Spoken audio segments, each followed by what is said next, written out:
Hello everyone, good morning all of you. Groups and rings में हमारे पास third unit चल रही थी, रिंग्स एंड फील्ड। उसमें हम थर्ड लेक्चर में पढ़ते हैं integral domain. A commutative ring which has unity and is without zero divisor is called an integral domain.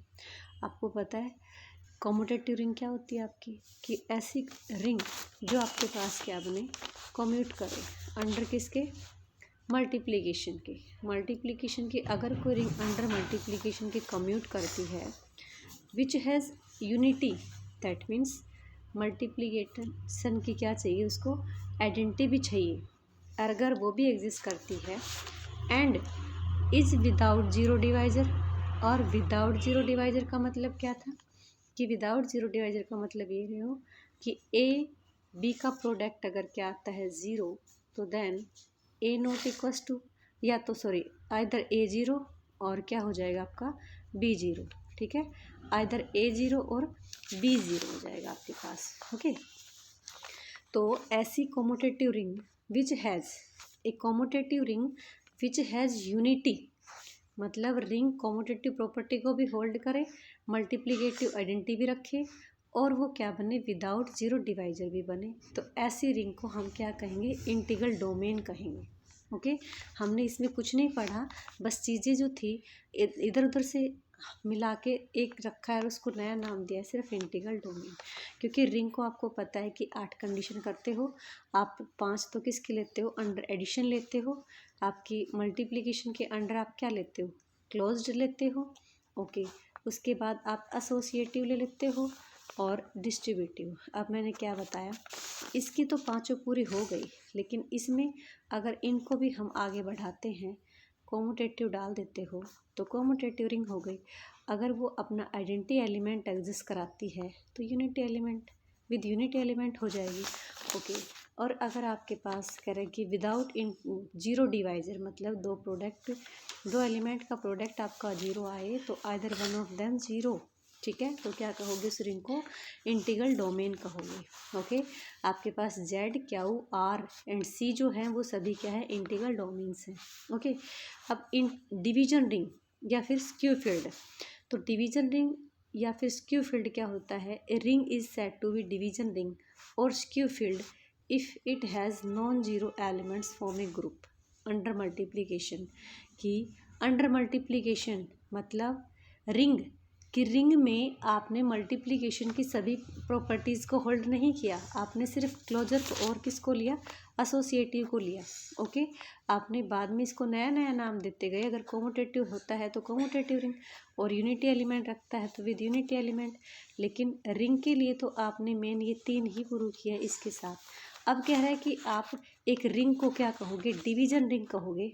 अब कब कहोगे, जब ये अंडर मल्टीप्लिकेशन क्या बने, एक ग्रुप बनाए। मतलब ग्रुप में कौन कौन सी कंडीशन होती है, एग्जिस्टेंस ऑफ आपका क्लोजर प्रॉपर्टी को होल्ड करता है, आपका एसोसिएटिव प्रॉपर्टी को होल्ड करता है, existence of identity element exist कराता है आपका, और इन्वर्स एलिमेंट एग्जिस्ट कराता है। तो ये दोनों तो हैं आपके पास, लेकिन अगर ये दोनों चीज़ भी ऐड हो जाएं तो हम क्या कहेंगे, वो डिवीजन रिंग हो जाएगी। लेकिन किसके लिए, नॉन जीरो एलिमेंट के लिए, डेफिनेटली नॉन जीरो के लिए। क्योंकि जब भी हम इन्वर्स एग्जिस्ट कराएंगे तो हम ये कहेंगे कि ए इंटू में बी इक्वल्स टू, अगर आपके पास 1 है तो बी का या ए का इन्वर्स कब एग्जिस्ट करेगा, जब दोनों ही क्या हो, नॉन जीरो।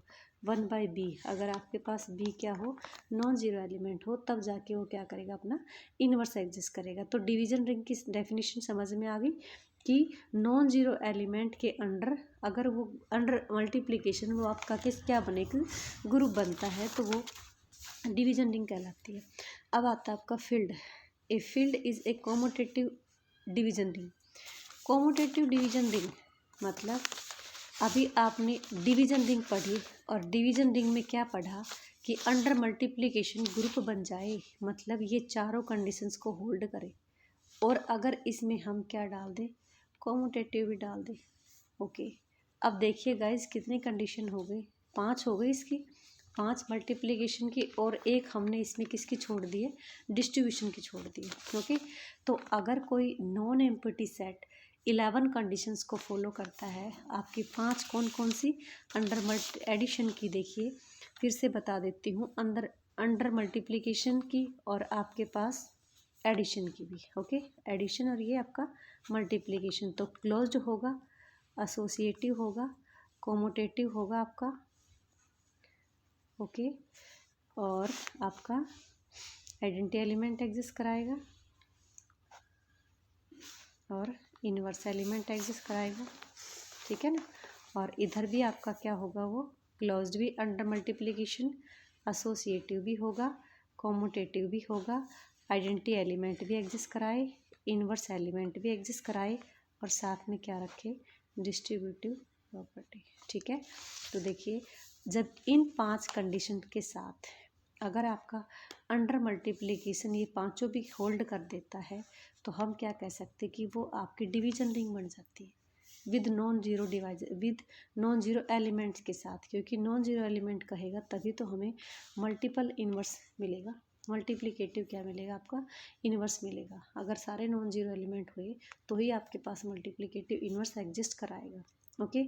साथ में डिस्ट्रीब्यूटिव प्रॉपर्टी, क्योंकि ये तो आपके पास रिंग में थी, तो इसका जो दूसरा मतलब है वो ये कह रहा है कि प्रत्येक कॉम्यूटेटिव रिंग को, डिवीजन रिंग को, प्रत्येक कॉम्यूटेटिव डिवीजन रिंग को आप क्या कह सकते हो, फील्ड कह सकते हो। तो अब आप ये देखिए, कॉम्यूटेटिव डिवीजन रिंग में आपने क्या पढ़ा, ठीक है, और अब आप अपना अंदाज़ा लगा लीजिएगा कि फील्ड में कहाँ तक, कितनी कंडीशंस तक पहुँचे आप। तो एडिशन के भी 5 ले ली, मल्टीप्लिकेशन की भी 5 ले ली और आप कितने किसकी भी ले ली, डिस्ट्रीब्यूटिव की भी ले ली, ओके।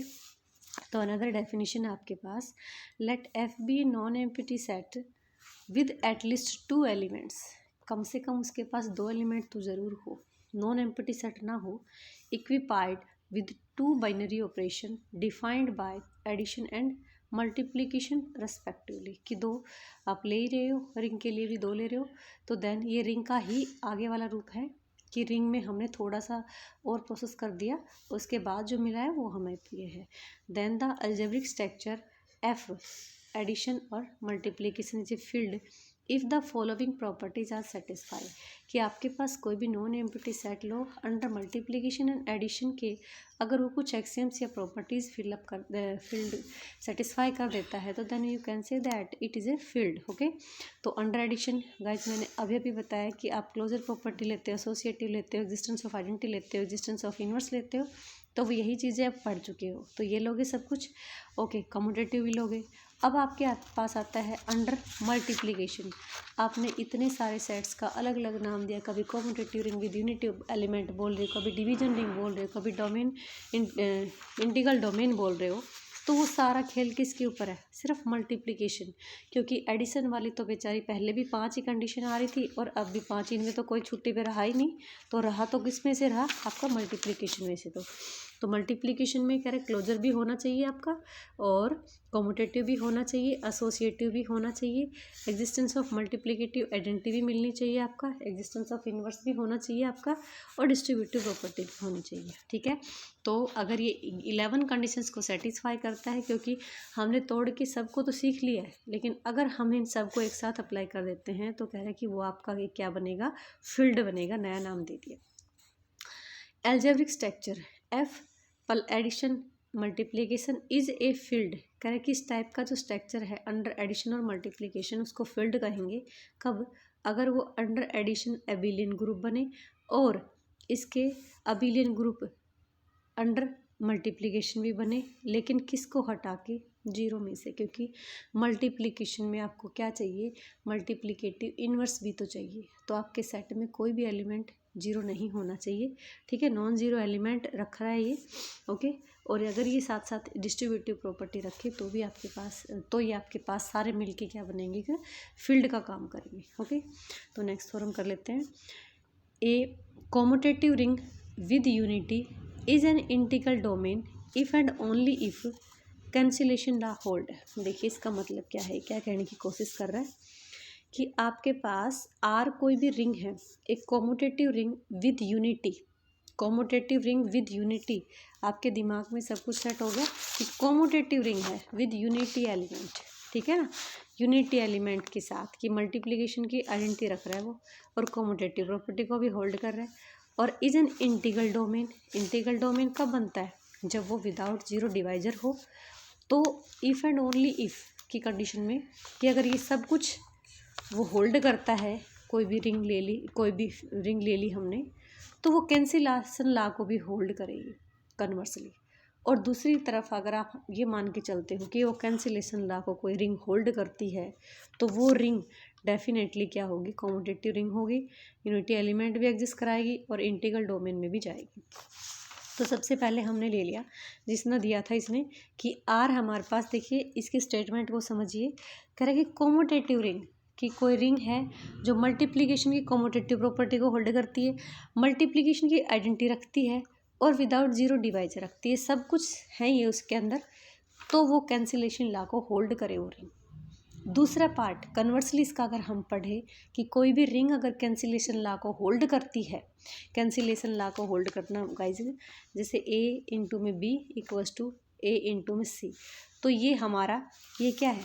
प्री, हम क्या करेंगे? प्री मल्टीप्लाई कर देंगे ए से, ए इन्वर्स है तो ए का इन्वर्स और ए और सी, तो ये आपका आइडेंटिटी बन गया बी इक्वल्स टू सी। मतलब अगर आपके पास ए आगे आगे से कैंसिल हो रहा है तो ये आपका लेफ्ट कैंसिलेशन लॉ, और अगर आपके पास इसको पीछे से अप्लाई कर दिया आपने तो ये क्या हो जाएगा? Right cancellation law. ठीक है, तो ये आपका कैंसिलेशन लॉ कहलाता है।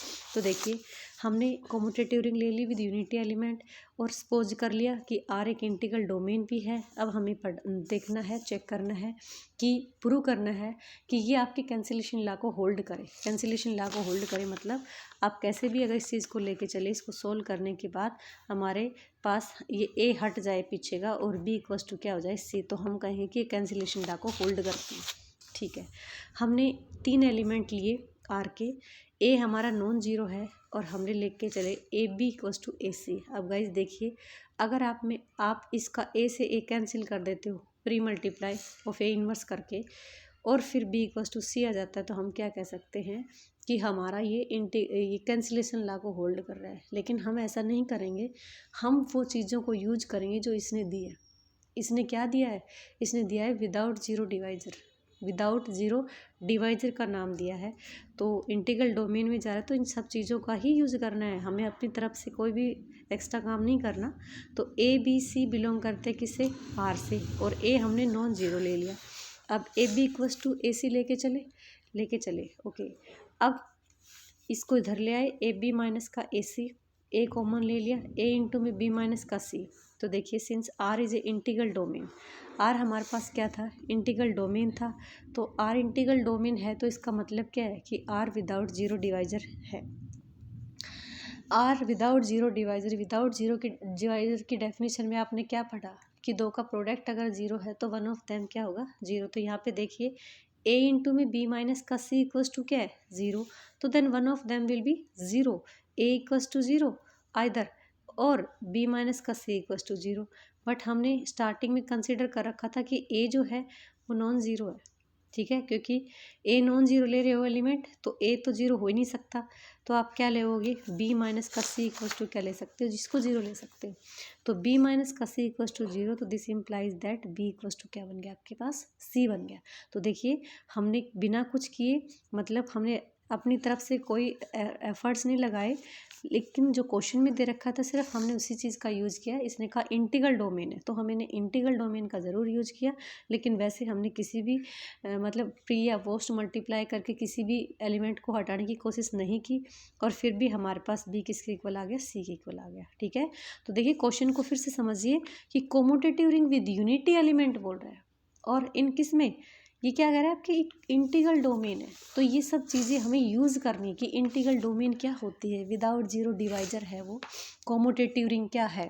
ठीक है, तो देखिए कॉम्यूटेटिव रिंग है तो ए बी और ए सी ले लिया और इनको इधर ले गए आप, और ए कॉमन आ गया बी माइनस का सी। अब इंटीग्रल डोमेन है तो उसकी डेफिनेशन लगा दी कि दो का प्रोडक्ट अगर आपके पास जीरो आता है वन ऑफ देम विल भी क्या होगा? जीरो। ठीक है, इसके हिसाब से आपके पास क्या आ गया? बी इक्वल्स टू सी आ गया। अब देखिए कन्वर्सली जो पार्ट है, कन्वर्सली पार्ट में आप क्या करोगे? कन्वर्सली पार्ट में हम क्या रहेंगे कि अगर ये आपके पास कैंसिलेशन लॉ को होल्ड करता है, तो कैंसिलेशन लॉ को होल्ड करता है तो ये आपके पास क्या बने? कि इंटीग्रल क्या बने? डोमेन बने। हम तो कन्वर्सली हमने ले लिया guys conversely suppose that, cancellation law को क्या करती है, आर होल्ड करता है। Now we have to prove that R क्या है, इंटीग्रल डोमेन है। तो देखिए आर क्या तो थी, आर आपके पास commutative ring with unity element तो थी, बस सिर्फ आपको इंटीग्रल डोमेन तक पहुंचने के लिए सिर्फ एक ही चीज़ की कमी है, और वो क्या है, without zero divisor. Without zero divisor अपने माइंड में सेट कर लीजिएगा कि दो का प्रोडक्ट अगर जीरो है तो one of them will be zero. अब हम ये लेते हैं कि अगर ए इज इक्वल टू जीरो, हमने एक एलिमेंट जीरो ले लिया तो नथिंग प्रूव, क्योंकि ए जीरो ले रहे हो और ए इंटू जब आप बी करोगे, A into B is equal to zero करोगे तो उसका मतलब तो क्या है, अब ए जीरो है, ये बी के साथ मल्टीप्लाई होगा तो इसको भी जीरो बना देगा। अब यहाँ पे हमारा मेन पर्पज़ होता है either A equals to zero और बी इक्वल्स टू जीरो, तो वन ऑफ देम जीरो। तो ए जब जीरो ले लेते तो नथिंग प्रूव, कि कुछ भी प्रूव करने की ज़रूरत नहीं है, सब कुछ तो प्रूव्ड है। अब अगर आप मानते हो कि ए आपके पास क्या है, नॉन जीरो है, ठीक है, ए नॉन जीरो है और A B equals to zero लिया, ये तो चीज़ लेके चलते हो ना, तो आपने ले लिया A B equals to zero, A B equals to zero लिया और इस जीरो को हमने बड़ी ही सफाई से क्या लिख दिया, ए इंटू में जीरो लिख दिया।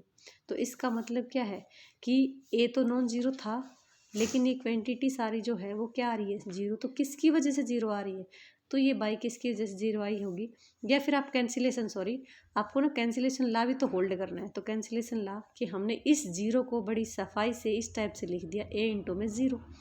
अब कैंसिलेशन ला आपका देखिए, ए का प्री मल्टीप्लाई हो रखा है, तो आगे आगे से क्या कर दोगे, लेफ्ट कैंसिलेशन ला अप्लाई कर देंगे, तो ए से आपके पास ए खत्म हो गया और बी इक्वल्स टू क्या आ गया, जीरो। अब दो का प्रोडक्ट जीरो लेके चलते हो तो वन ऑफ देम विल भी क्या होना चाहिए आपके पास, जीरो। तो हमने वही चीज़ दिखाई है। तो आर हमारे पास क्या बन गया, विदाउट जीरो डिवाइजर। आर हमारे पास विदाउट जीरो डिवाइजर है तो क्या हो जाएगा, ये इंटीग्रल डोमेन बन जाएगी, ठीक है। नेक्स्ट क्वेश्चन है आपके पास, every field is an integral domain. तो फील्ड में आपने क्या पढ़ा कि 11 प्रॉपर्टीज होती है, और इंटीग्रल डोमेन में क्या होता है, इंटीग्रल डोमेन में कि दो का प्रोडक्ट जीरो हो और वन ऑफ देम क्या बने, आपके पास जीरो बने, यही है ना। तो देखिए फील्ड कॉम्यूटेटिव रिंग भी बनती है विद यूनिटी एलिमेंट, और अभी हमने इससे पहले वाले क्वेश्चन में पढ़ा है कि commutative ring with unity element, और वो क्या बने, इंटीग्रल डोमेन, तो कैंसिलेशन लॉ होल्ड करता है। तो कह रहे कि फील्ड जो है, we know that field F है ना, वो कॉम्यूटेटिव रिंग बनता है विद यूनिटी एलिमेंट, क्योंकि वो 11 की 11 कंडीशंस को क्या कर रहा है, फॉलो कर रहा है। देयरफॉर टू प्रूव दैट, तो इसके लिए हमें सिर्फ ये दिखाना है कि दो का प्रोडक्ट मिले, ये the field has no zero divisor, without zero divisor रखे, तो विदाउट जीरो डिवाइजर रखे तो हमारा काम खत्म हो जाएगा। तो देखिए गाइज, बड़ा ही क्वेश्चन ईजी है ये, कि हमने ए और बी दो एलिमेंट लिए एफ का लिए, अब अकॉर्डिंग टू इंटीग्रल डोमेन हमें क्या प्रूव करना है कि उस सेट के दो एलिमेंट ले, दो का प्रोडक्ट जीरो, तो वन ऑफ देम क्या होना चाहिए, जीरो, ठीक है। ये तो हम प्रूव करनी है चीज़, ओके कोई नहीं। एक बार हम लेके चले कि सपोज कर लेते कि ए नॉन जीरो है, तो ए नॉन जीरो है तो नॉन जीरो एलिमेंट अपना क्या एग्जिस्ट कराता है, इन्वर्स का एग्जिस्ट कराता है। तो सपोज कर लिया कि ए हमारे पास नॉन जीरो है, तो then it must exist its inverse. A into B equals to zero लेके चले, अगर ए इन्वर्स एग्जिस्ट कराता है तो हमने प्री मल्टीप्लाई करा दी दोनों तरफ, किससे, ए इन्वर्स से, ए इन्वर्स से मल्टीप्लाई करा दिया, तो ए इन्वर्स इंटू में ए और बी इक्वल्स टू जीरो, ये आइडेंटिटी हो गया, तो वन, और बी इक्वल्स टू जीरो, तो बी इक्वल्स टू क्या आ गया, जीरो। जब आपने माना कि ए नॉन जीरो है तो हमें क्या मिल गया, बी जीरो मिल गया। दूसरे केस में हम मान लेते हैं कि अगर आप बी को नॉन जीरो लेते हो, अगर बी एलिमेंट को नॉन जीरो लिया तो देन बी जो है वो क्या करेगा, इन्वर्स एग्जिस्ट कराएगा, ठीक है। तो हमने ले बी नॉन जीरो और इन्वर्स एग्जिस्ट करा रहा है, और A B equals to zero ले लिया, ठीक है। अब हमने पोस्ट मल्टीप्लाई कर दी, किससे, बी इन्वर्स से पोस्ट मल्टीप्लाई कर दी, तो ए बी इंटू में बी का इन्वर्स, ए बी इंटू में बी का inverse equals to zero, into में बी इन्वर्स लिख दिया। अब ये चीज़ खत्म हो गई, तो ए इक्वल्स टू जीरो, तो ए इक्वल्स टू जीरो, देखिए ये तो आई बन गया, तो ए इक्वल्स टू क्या आपके पास, जीरो आ गया। तो जब आप ये मानते हो कि एफ आपके पास फील्ड है और फील्ड में ए बी दो का प्रोडक्ट आपने जीरो लिया है, तो आपने ये पाया कि या तो ए जीरो आ रहा है या क्या आ रहा है, बी जीरो आ रहा है। तो आपका जो मेन लाने का पर्पज़ था वो यही तो था इंटीग्रल डोमेन का, कि ए बी का प्रोडक्ट अगर जीरो है तो वन ऑफ देम विल भी क्या बनेगा, इज आपका जीरो बने।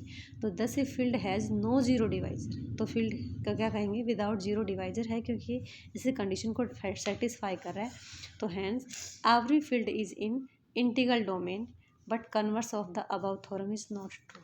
कह रहे कि प्रत्येक इंटीग्रल डोमेन जो है, प्रत्येक जो फील्ड है वो आपका क्या बनता है, इंटीग्रल डोमेन बनता है, लेकिन ज़रूरी नहीं है कि आपका इसका कन्वर्स जो है हम इसको ट्रू नहीं मान सकते कि एवरी इंटीग्रल डोमेन है वो आप नहीं मान सकते कि वो आपके पास क्या हो, एक फील्ड भी हो, क्योंकि एवरी इंटीग्रल डोमेन में आप ये मानते हो कि a into B equals to zero, तो वन ऑफ देम क्या बने, ज़ीरो बने। तो guys one of them will भी क्या बने, ज़ीरो बने। तो आप एक बार फील्ड की कंडीशन को याद करिए। फील्ड की कंडीशन में क्या कहता है कि वो आपने अंडर मल्टीप्लिकेशन क्लोज्ड भी बनता है, ठीक है, एसोसिएटिव भी बनता है, कोमोटेटिव भी बनता है, आइडेंटिटी भी एग्जिस्ट कराता है, और साथ में क्या करवाता है, इनवर्स भी। तो इनवर्स तभी एग्जिस्ट कराएगा जब आपके पास उस सेट में क्या हो, नॉन जीरो एलिमेंट हो, जीरो एलिमेंट नहीं है। तो हम क्या कह सकते हैं कि इस थ्योरम का इनवर्स एग्जिस्ट नहीं कराता, क्योंकि प्रत्येक अगर वो इंटीग्रल डोमेन है तो इंटीग्रल डोमेन में तो ये कंडीशन को सेटिस्फाई करेगी ही करेगी, क्योंकि इंटीग्रल डोमेन की तो डेफिनेशन ही यही है। तो अब ये बताइए कि इसमें अगर दो का प्रोडक्ट जीरो आता है तो ये बार बार कहता है कि या तो ए को पकड़ के लाओ जीरो या बी को पकड़ के लाओ जीरो, लेकिन अगर कोई भी एलिमेंट का जीरो आ रहा है तो वो अपना मल्टीप्लिकेटिव इनवर्स तो एग्जिस्ट कराएगा नहीं। मल्टीप्लिकेटिव इनवर्स एग्जिस्ट नहीं कराएगा तो दैट मीन्स वो इस कंडीशन से बाहर, तो फील्ड नहीं बना। तो यही तो बात है कि हम नहीं मान सकते कि प्रत्येक इंटीग्रल डोमेन जो है वो आपके पास एक फील्ड का काम करे। ओके, फील्ड जो है वो इंटीग्रल डोमेन हो सकता है लेकिन वो नहीं हो सकता। ठीक है, thank you, have a nice day.